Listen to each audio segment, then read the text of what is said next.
come back?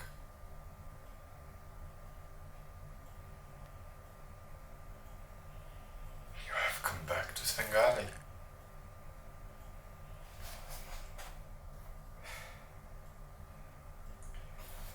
I had heard rumors, yes. I do not want to call them minions, but my friends, they told me that they saw you in the streets, and I have one friend in particular who saw a performance of yours. Yes, it's a royal hall. Yes, the magic flute.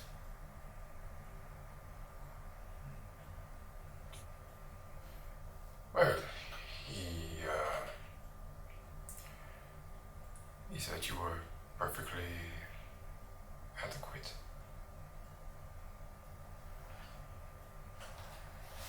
Honestly, I would not expect anything less from you, my dear. Although I certainly might expect more. Adequate. Is that a word you are happy with? Is that something you aspire towards, to be adequate? It is certainly not what Svengali had in mind for you when we started. That was many years ago. And if it is not, what is a phrase, bigging myself up too much, when you left, I would not have described you as adequate. No. You were superb. Every place that we performed, and yes, I say we, you and I, it's not just you, it is, look, we had this argument before, and I don't want the first thing we do on the evening of our reunification, I do not want the first thing we do to be arguing again. And yet, I do not think I can let this go.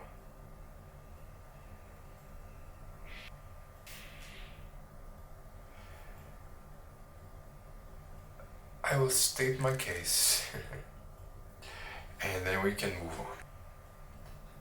See, I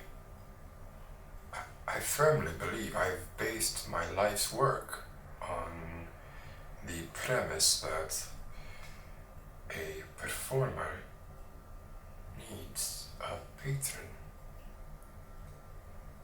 and a patron is not just somebody who gives you a room to stay in. It is not somebody who buys you lunch. He's not somebody who goes to your performance and after you're done comes up to you and says, "Oh, Liebchen, you were splendid, you were perfect, you were spectacular. There was nothing wrong with your performance." No. I believe to engage in such idle flattery and to be a sycophant, to be a philistine, one who wants to be around artists such as yourself, and I have never, ever claimed that you are not a great artist. Your voice, it is, when it is employed in the correct manner, it is breathtaking. But when it is allowed to go fallow, when you do not take care of it, when you are not trained properly, and most important, when your co-performer is not with you at the performance, then you are not going to give a performance that is worthy of the gift that God put here, right in you. So yes,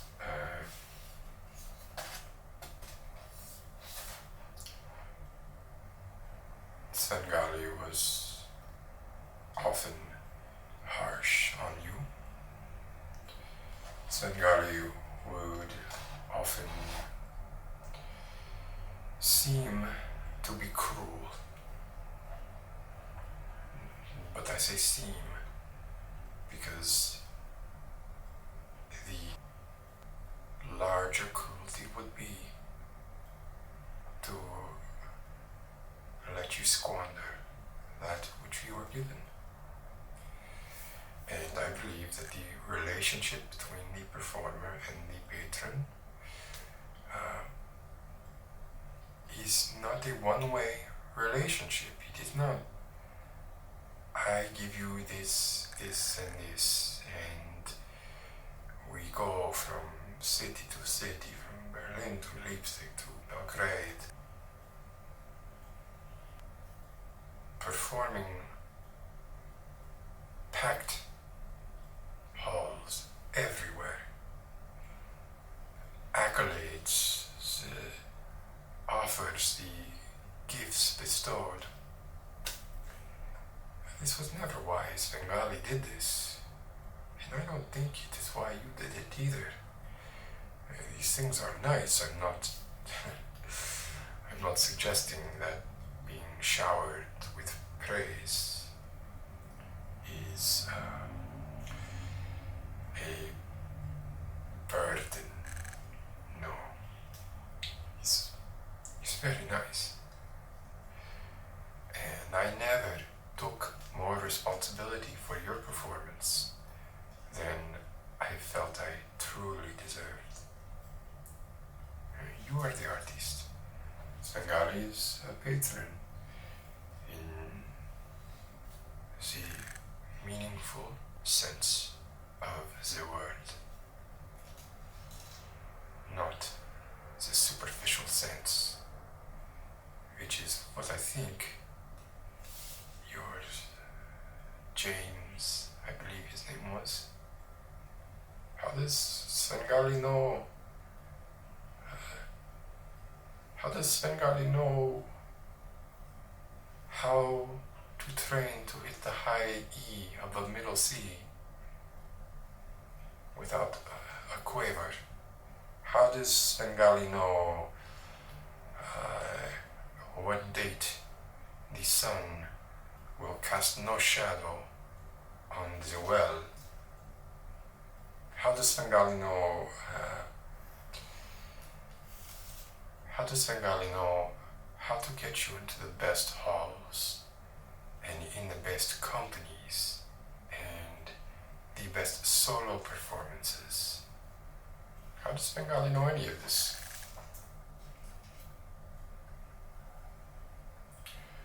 These questions that you should ask yourself, I think. I do not feel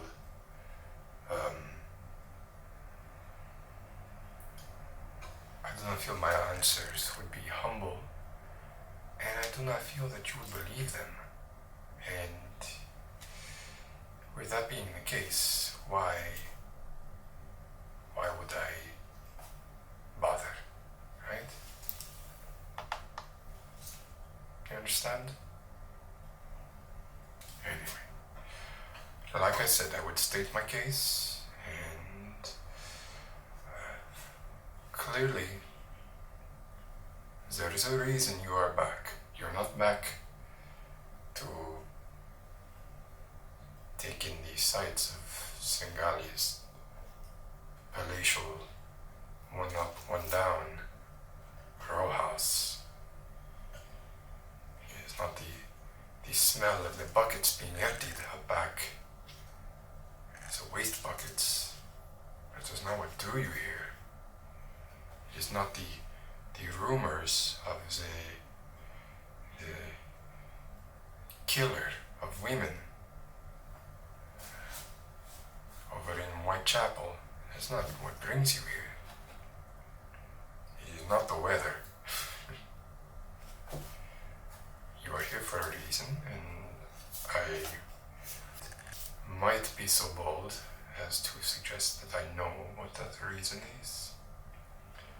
I think you realize your full potential can only be unlocked under the tutelage of Svengali.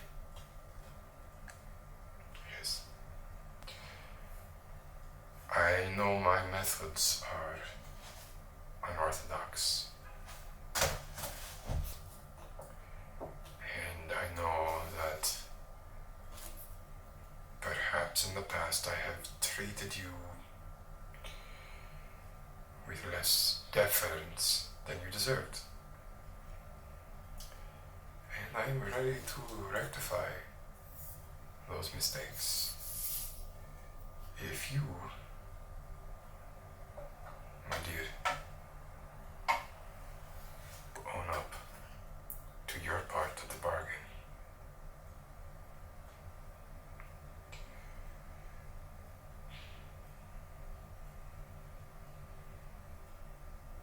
I do not like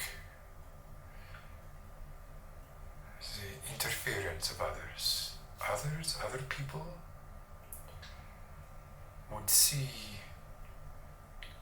would not understand the relationship that we have. They would think that I was taking advantage of you, so that I was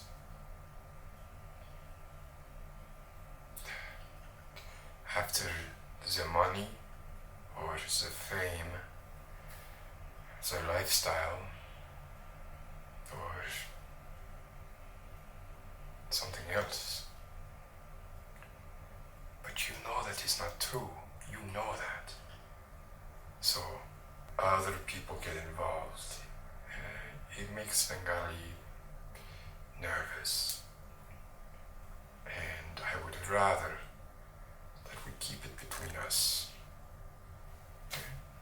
Sounds nefarious, no? Keep a secret between us. Sounds like dirty, gross. I do not know. Not all secrets are equal. Not all pacts entered between two people are equal. Our respective roles are not equal. You perform, I patron. I do not know if that is a word, but it should be. Okay. I am satisfied. I must repeat how good it is to see you. I wish to give you a hug.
moving is not the facile, thoughtless, smooth, careless ballerina dance that it once was when Svengali was a little Svengali.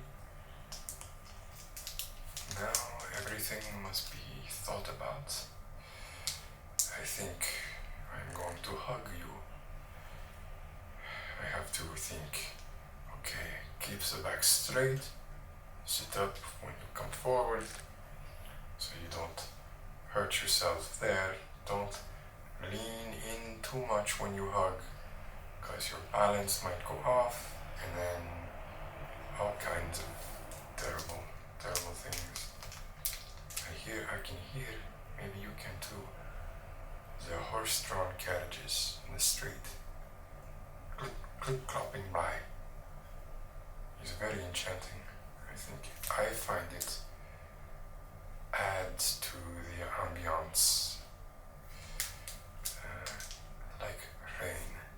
It's very much like rain. Now I know you do not smoke the cigars, but Svengali does, and I cannot think of another time to celebrate better than now you have come back to me. It's a great time to celebrate, yes? Like right when I did that, I had to think, I'm getting out of a chair. I have to be careful when I get out of the chair.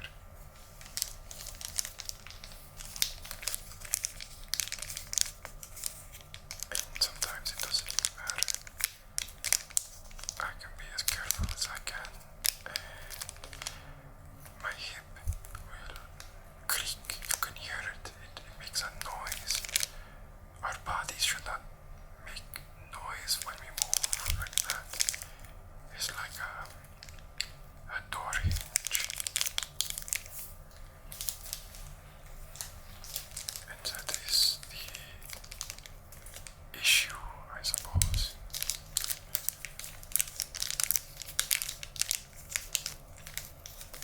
But it is a privilege to grow old. Many. You think of the plague, all who died in the plague. They did not get to experience the wisdom of old age. And wisdom is a very important part of being a patron. I know you are smart. You are very smart. But it is not all about intelligence. It is also about experience. And I do not suggest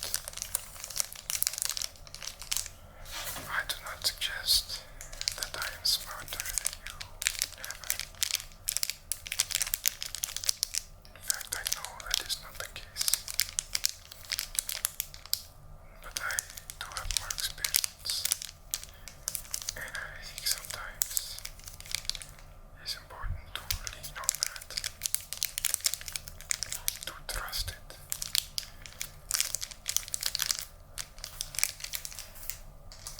Watch now, watch. Okay.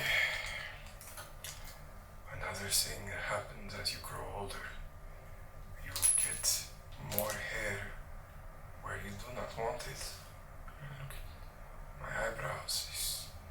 Soon they will join up with the hair on my head, and then join up with my beard, and I will just be a face of hair with two eyeballs. But the eyeballs, the eyes, the windows to the soul. You know what I speak of. This is how it is part of my process to get you to deliver the performance that you need. First, let me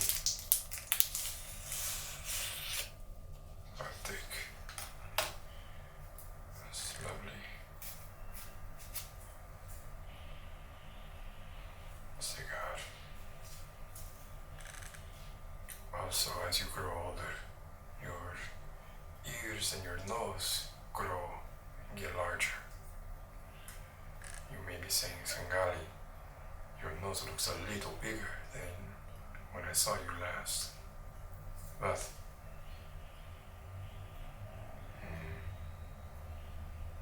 it allows me to enjoy smell more. The other senses, well, for most people, the senses that go are the ears, the eyes. For Svengali, the eyes were never good to begin with. They were never good for how many sopranos are standing on the stage. Is that a tenor or alto?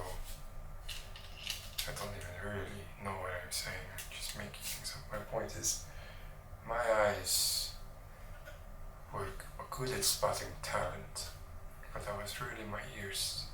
And as I grow older, my eyes, maybe they're getting worse, but they were bad to begin with. But my ear is still spot on. And my nose, as you can see, is possibly even more sensitive than before.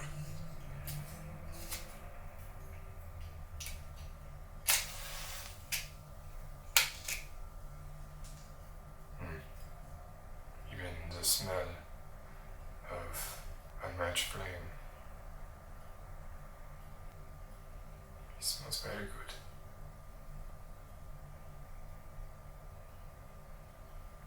It's okay, I have more.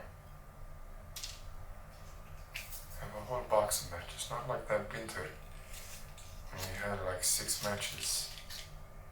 We had to make sure the fire never went out, even though it ended up going out. What? I did not blame you for that. I blamed you back then, but right now I was not blaming you. I was just saying the fire did go out, and it was when one of us was supposed to be watching the fire to make sure it did not go out, and that person who was supposed to be watching the fire was you. But I'm not blaming you.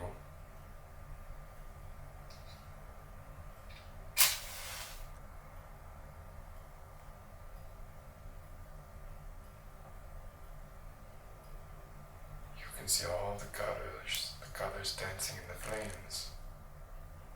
It's blue, green, yellow, orange, red.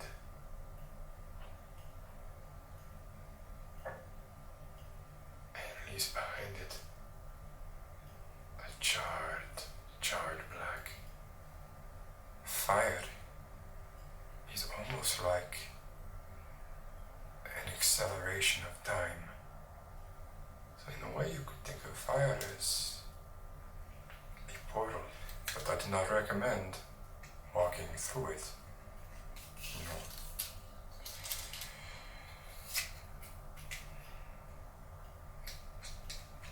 You're still very young. Take the years you can, while you can, as you can.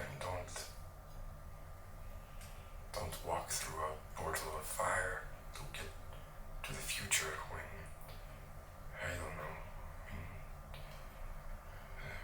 crazy orange-haired businessmen are running for emperor, or there are militia walking the streets looking to kill anyone who does not look like them. And there are people who want to amass weaponry in their own homes for petty, childish reasons that they make excuses about. And they say, no, I need this weapon because what if the prince and the duke come and try and take my wheel of cheese? I need this weapon to defend my wheel of cheese. Nobody wants your wheel of cheese. It stinks. You have a stinky wheel of cheese.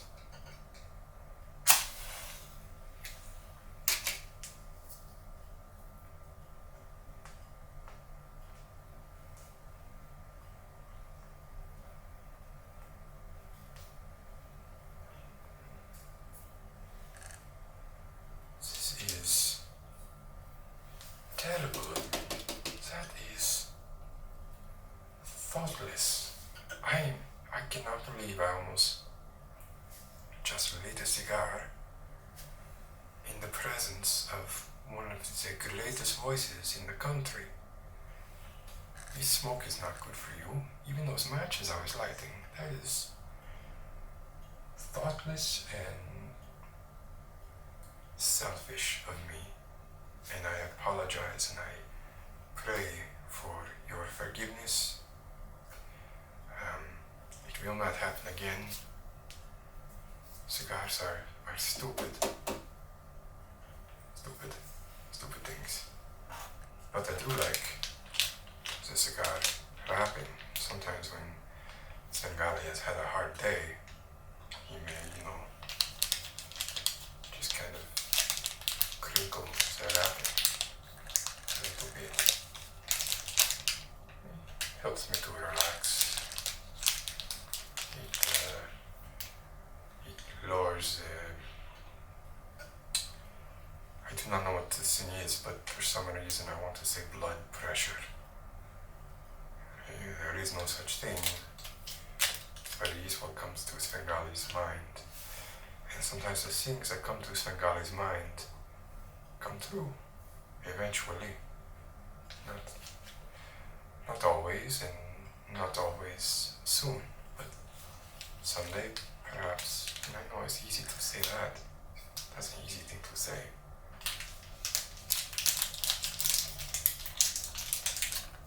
Perhaps in your life, you will certainly live longer than Svengali, so perhaps in your life you will see some type of thing. Do you recall this? My baton. Yes, you pronounced it baton. Don't know where you get that. Baton. It sounds vulgar. It sounds like you have tobacco in your mouth, right? You say baton. You try say it once, baton. And it was with this that I would help you get your timing down, because you always had a little bit of a timing problem. Your melody was always pretty good, but your timing, it wasn't always so good. Sometimes, you would fall backwards. You would be behind the beat when you were supposed to be on the beat, and God forbid, if it was allegro, you would fall even further behind the beat. And then sometimes, instead of catching yourself and putting yourself on the correct beat, you would put yourself on the beat behind, and it sounded like jazz. He said, not jazz. Or is that another word? You don't know what it is, right? I have a thing in my head that says there will be a thing called jazz one day. And in that way, it makes you a visionary, because you are admittedly, inadvertently performing like a jazz singer. And you do not know what jazz is, and I do not even really know what jazz is. I just know it's going to be a thing, and it's going to be big. So, yes, this was the baton that I would try to keep you on the beat with. And we can do a little bit of that now, if you would care to. Time signatures are a strange thing, because there's 4/4, and there's 2/4, and there's 2/2, and from a singer's point of view, you're looking for where you put the on, right? And some of these time signatures, from your point of view, they're the same. But it's still important to know them all, because you need to know not just what you are doing. It is not just about you. It is about the orchestra, or it's about the quartet, or the whatever, or even just the fortissimo piano. whatever it is you're performing with at that moment, you must have a knowledge in your head about it too. I think is often the problem today that people will want to learn all they can learn about what they want and what they are doing, and they will not want to learn about the other things, the other parts of what go into what makes what the parts that come together to form a whole that is greater than the sum of the parts. See, you have 4, and then you have 4, you bring it together, and it's 10. It's nice. Well, where did the 2 come from? In this case, they came from my thumbs, but I also have a vision that someday this will be a thing that people do, and I'm not sure what it's going to mean, but it looks stupid. Okay, but so 4 together became 10. Some, it sounded like a musket shot out there. So I told you, I know you did not come here for the ambiance. It's not a good neighborhood. It's not a good place to fritter away your young womanhood or manhood. I don't want to assign any gender stereotypes to you. You may identify with your gender or you may not, and both of those things are fine by me, as long as you hit the notes. That's what matters. I need to know, are you soprano or baritone or what? And I know you're soprano, but apart from that, don't make no difference to me. It's weird too. I get these visions, and I got the vision of a time when people would say things like that, and those people would be very concerned about other people who say they feel like they were born in a gender that they don't really belong to.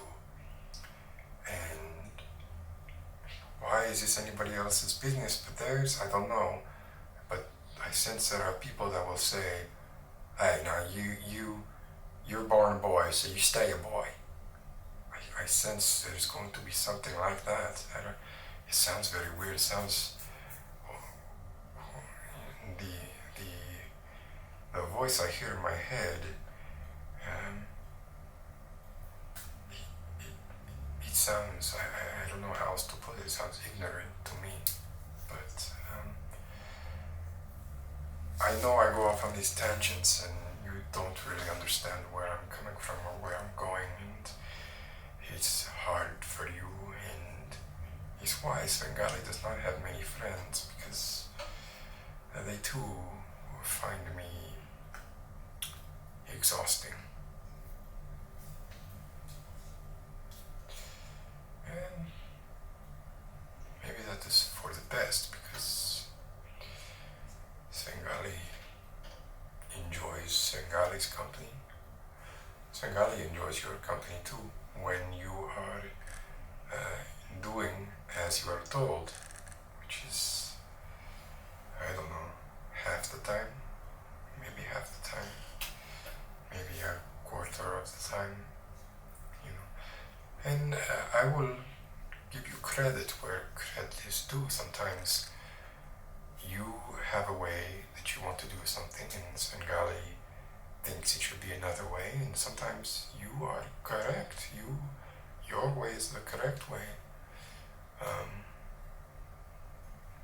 But a little learning is a dangerous thing. Drink deep, or taste not the Pierian spring. Yes, you know the saying, yes? And sometimes being right once or twice emboldens you and makes you think, oh, I was right then, I will be right now. I don't need Svengali, I will go off with James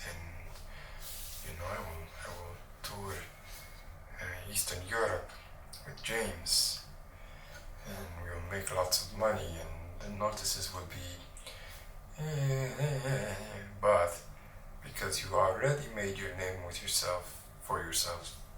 With Svengali, people see the printed flyers on the posts, the hitching posts, and they see your name. They say, "I will go see that one because I have heard amazing things, and I have heard that Svengali has tutored that one," and they go, and then it reflects poorly on you, but it reflects poorly on me as well. And so,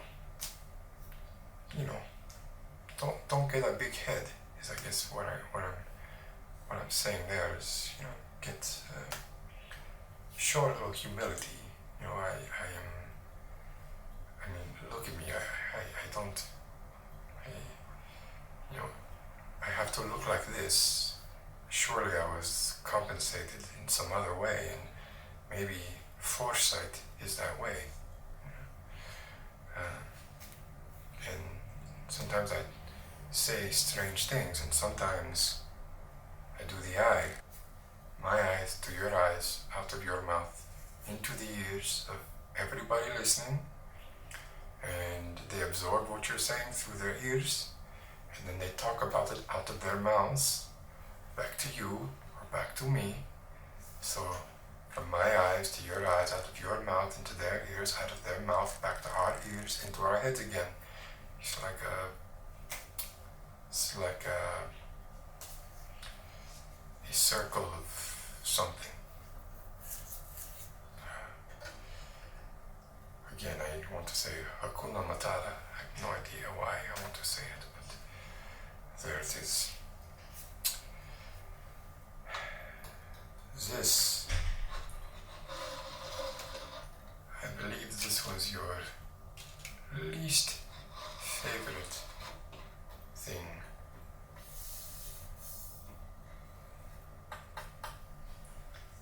Of course, I love it.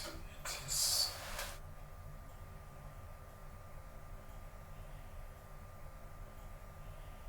the thing that makes sure that you are not singing jazz when you should be directly on the beat.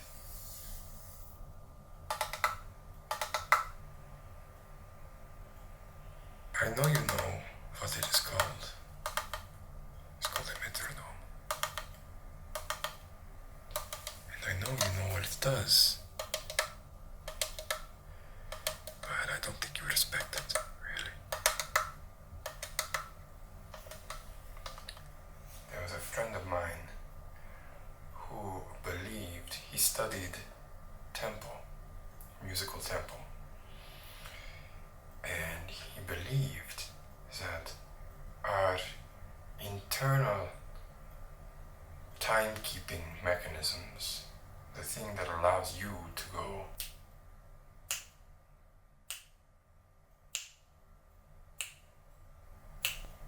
and be more or less regular.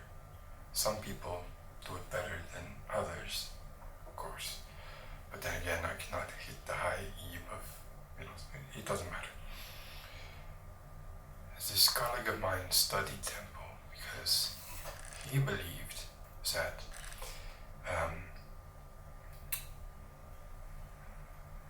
it was tied to your circulatory system, to the beat of your own heart.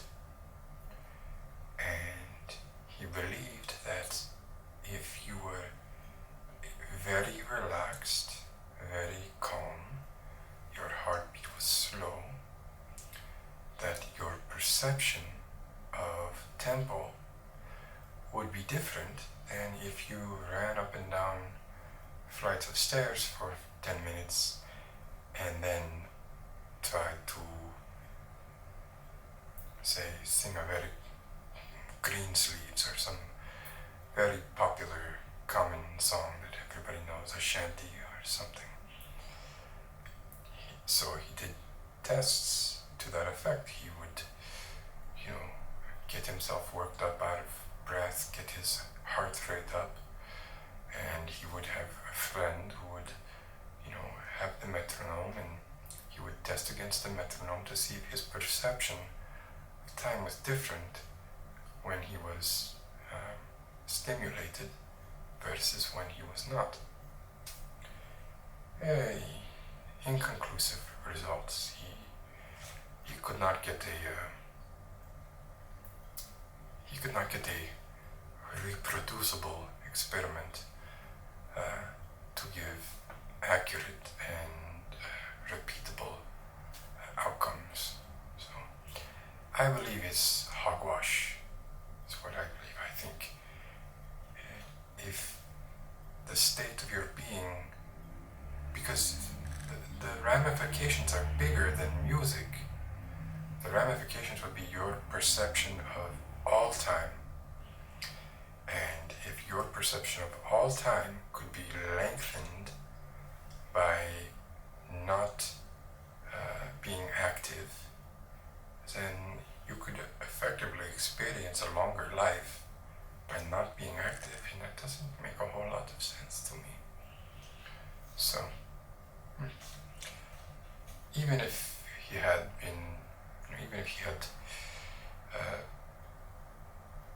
reproducible scientific results, he's one man, not enough data, in my opinion, not enough data.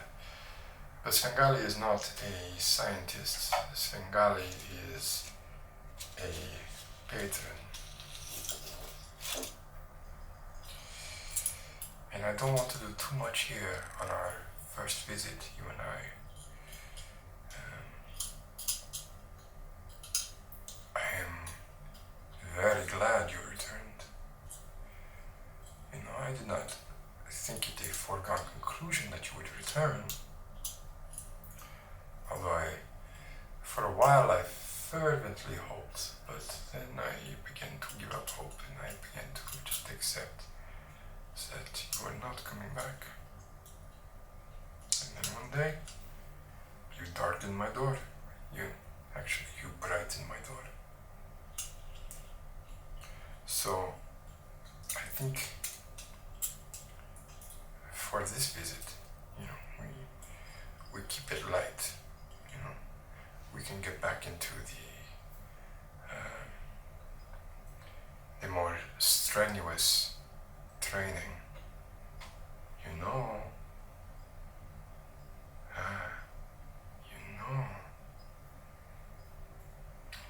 In August, there is a recital that I think I could get you into.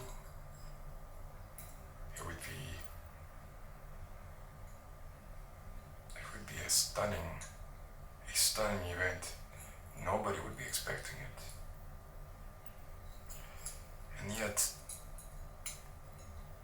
I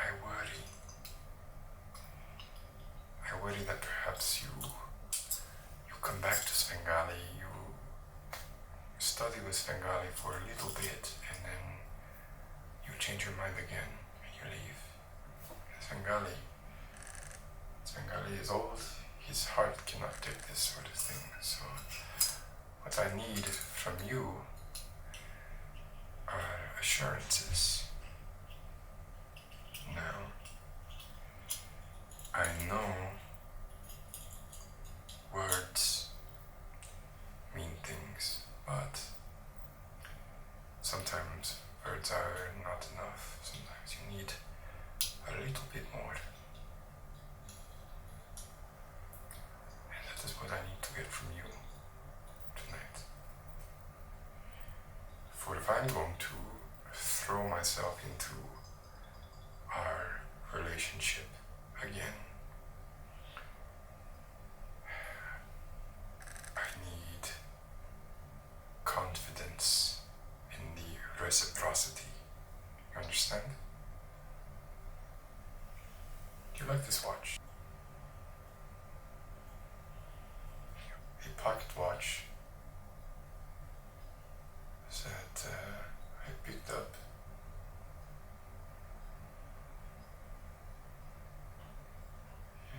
in Czechoslovakia. Very cheap. does not keep great time, but it has other uses. And I am wondering if you can just look at it for a bit. Just watch it. Going back and forth. Sort of like the metronome, but without the tyranny of the metronome. This is just a friendly, democratic pocket watch that wants nothing more than to be your friend.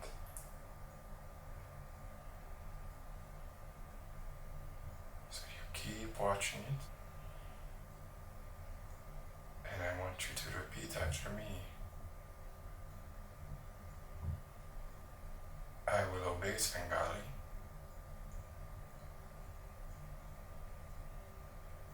Yes. I will obey Svengali.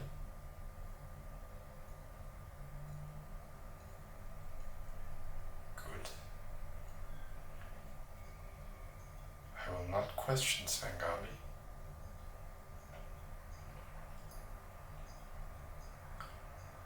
And I will do what is asked of me.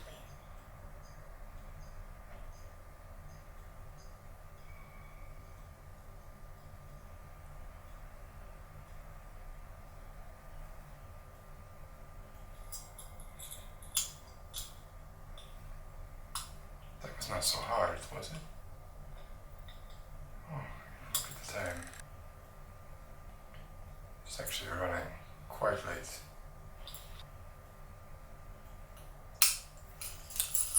Svengali is not the young man he was, as I said many times to you.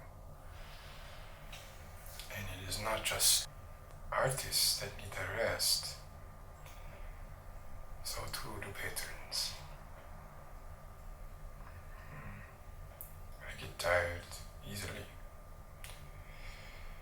Sometimes it's very hard to get out of bed in the morning, but I think now that tomorrow will be easier because of you. And I thank you for that. Just like you will thank me at the recital in front of the audience. Perhaps you may even apologize in front of the audience. Yes, I think I like that. Look into my eyes. At the recital in August, I will apologize to Svengali in front of the entire audience for doubting him and for leaving him. And I will never do it again.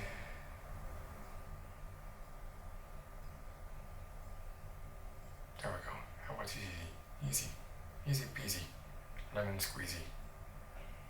That's the thing, like transfer, eyes, mouth, ears, all